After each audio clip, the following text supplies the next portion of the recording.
This time, the theme for this conference has been taken from Song of Solomon.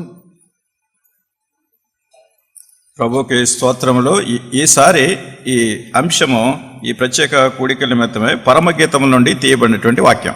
And chapter 2. రెండవ అధ్యాయం and verse 13. 13వ వచనం.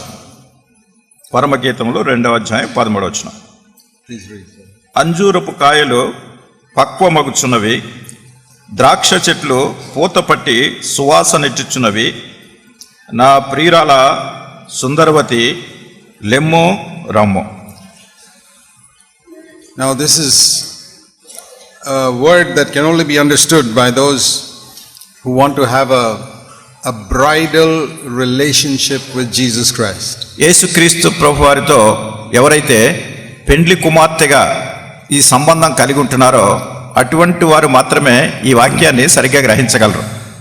We need to understand that God dealt with Israel in one way and he deals with the church now in another way. మనం గ్రహించవలసినటువంటి సంగతి ఏమిటంటే దేవుడు ఇశ్రాయేలీయులను ఒక విధంగా ఆయన సంధించినాడు, ఇది నాలో ఉన్నటువంటి ఈ సంఘాన్ని మరి ఒక రీతిగా ఆయన సంధిస్తుంటున్నారు.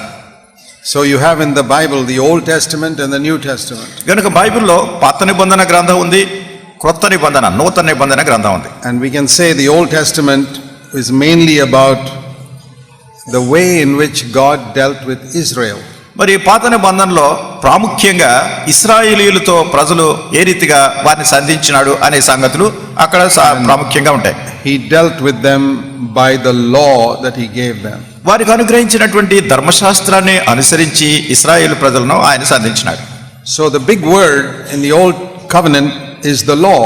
కనుక పాత నిబంధనలో ఉన్నటువంటి ఒక పెద్ద మాట ఏమిటంటే ధర్మశాస్త్రం అనేటటువంటిది. And all of God's dealings with his people was according to that law. దేవుడు తన ప్రజలను సాధించినటువంటి విధానం, ప్రజల నిమిత్తం ఆయన చేసినటువంటి సంగతి అంతా కూడా ధర్మశాస్త్రాన్ని అనుసరించి ఆయన వారిని సాధించినాడు. And if people obeyed the law, God would bless them with money and prosperity and many earthly blessings. ప్రజలు ఆ ధర్మశాస్త్రానికి విధేయత చూపించినట్టయితే దేవుని యొక్క దీవెనలు పొందుతూ ఉండేవారు. వాళ్ళకి ఐశ్వర్యము కానీ, డబ్బు కానీ, ఇతర సిరి సంపదలు అన్ని కూడా వాళ్ళకి ప్రాప్తిస్తూ ఉండేవి.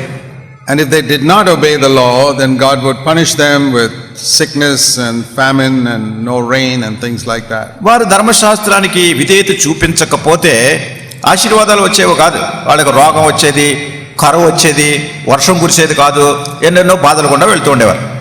So in those days God's people obeyed him because they wanted earthly blessing. కనుక ఆ దినాల్లో ప్రజలు ఈ భూ సంబంధమైనటువంటి ఆశీర్వాదాలు వారికి కావాలి అనేటటువంటి ఉద్దేశంతోనే ఈ ధర్మశాస్త్రాన్ని వాళ్ళు అనుసరిస్తూ ఉండేవారు.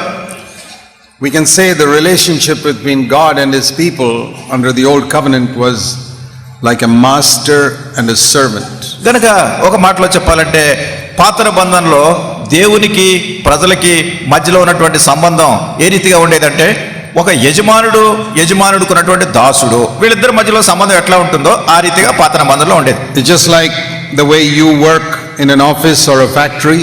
ఇప్పుడు ఎలా ఉంటుందంటే మీరు ఏదైనా ఒక ఆఫీస్లో కానీ ఫ్యాక్టరీలో కానీ మీరు పనిచేస్తున్నారు అనుకోండి, or you work in somebody's house, లేకుంటే ఎవరైనా వేరే వాళ్ళ ఇంట్లో పనిచేస్తున్నారు అనుకోండి, or somebody works in your house, లేకుంటే ఎవరైనా మీ ఇంట్లో పనిచేస్తున్నారు అనుకోండి. it is a master servant relationship. ఇది ఎలా ఉంటుందంటే యజమానుడు దాసి వీళ్ళకు ఉన్నటువంటి సంబంధం లాంటిది. And whether you work in a house or an office or a factory, you get a salary for your work. మీరు ఇంట్లో పనిచేసినా, ఆఫీస్లో పనిచేసినా, ఫ్యాక్టరీలో పనిచేసినా, ఎక్కడ పనిచేసినా మీరు చేసినటువంటి పనికి జీతం వస్తుంది. Or if you do something wrong, you may be punished or dismissed from your job. ఒకవేళ మీరు ఏదైనా తప్పు చేశారనుకోండి, తప్పుకు నిమిత్తమై మిమ్మల్ని శిక్షించవచ్చు, లేకుంటే ఉద్యోగంలోంచి తీసేయచ్చు. And we work in order to please our master. కనుక మన యజమానుని సంతోషపెట్టడానికి మనం పనిచేస్తూ ఉంటాం. And you will not work if you don't get a salary. ఒకవేళ మీకు జీతం లేదనుకోండి, మీరు పనిచేయరు. Even if somebody comes to work in your house, they will work only if you give them a salary. ఎవరైనా మీ ఇంట్లో పనిచేయడానికి వచ్చిన వాళ్ళు కూడా అంతే, మీరు ఏదో వాళ్ళకి జీతం ఇస్తున్నారు కనుక వాళ్ళు పనిచేస్తున్నారు. So that is how all the people in the Old Testament served God. ఆ రీతిగా పాత నిబంధనలో ఉన్నటువంటి ప్రజలందరూ కూడా దేవుణ్ణి ఆ రీతిగా సేవించినారు. They were working for someone who was the master and ruler of the universe. ఈ సర్వ ప్రపంచానికి యజమానుడిగా దాన్ని పరిపాలించే వ్యక్తిగా ఉన్నటువంటి వ్యక్తికి వాళ్ళు సేవ చేస్తూ ఉండేవారు, పరిచయం చేస్తూ ఉండేవారు. But God did not want that type of relationship with man. అయితే దేవుడు మానవునితో కలిగి కోరినటువంటి సంబంధం అది కాదు. We can say the whole Old Testament was only like a preparation for what God finally wanted to do. మరి దేవుడు అసలు చివరికి అంతిమంగా ఏం చేయాలనుకుంటున్నాడు అనేటటువంటి దానికి ఈ పాత నిబంధనలో జరిగిన సంగతులన్నీ కూడా ఒక రకమైన సిద్ధపాటు మాదిరిగా ఉంది.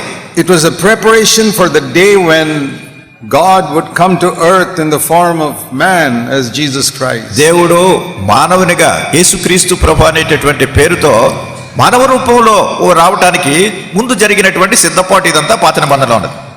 If God had come to earth as Jesus Christ right at the beginning of the Old Testament, nobody would have understood what he came for. మరి ఒకవేళ యేసుక్రీస్తు ప్రభు అనే పేరుతో దేవుడే ఈ లోకానికి వచ్చినప్పుడు పాత నిబంధన ప్రారంభంలో జరిగితే వాళ్ళకి అసలు ఎవరికి అర్థమై ఉండేది కాదు అసలు ఎందుకోసం వచ్చారు ఈయనని.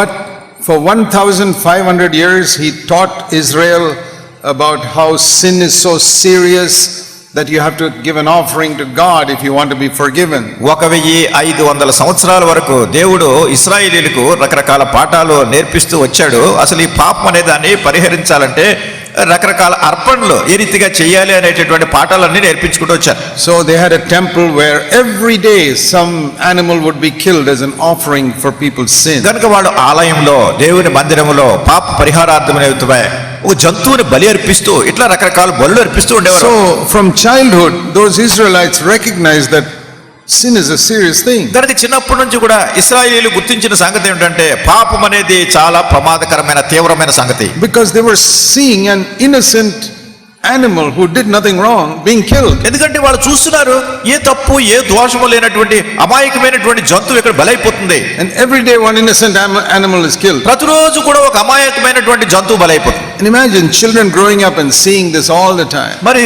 ఊహించండి పిల్లలు పెద్దోళ్ళు అవుతున్నారు, సమయం అంతా ఈ సంగతులు గమనించి చూస్తున్నారు వాళ్ళు. That is why those people had a fear of God. ఆ రీతిగా ఆ ప్రజలు దేవుని యేళ్ళ భయం కలిగి ఉండేవారు. And that is what God was trying to teach them first. అదే మొట్టమొదటిగా దేవుడు నేర్పించుకున్నటువంటి సంగతి. That sin is a very serious thing. పాపం అనేటటువంటిది చాలా తీవ్రమైనటువంటి సంగతి.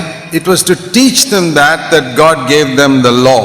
మరి దీన్ని నేర్పించడానికే దేవుడు వాళ్ళకి ధర్మశాస్త్రాన్ని ఇచ్చినాడు. So but that was not God's final purpose. అయితే దేవుని యొక్క అంతిమమైనటువంటి చివరి ఉద్దేశం అది కాదు.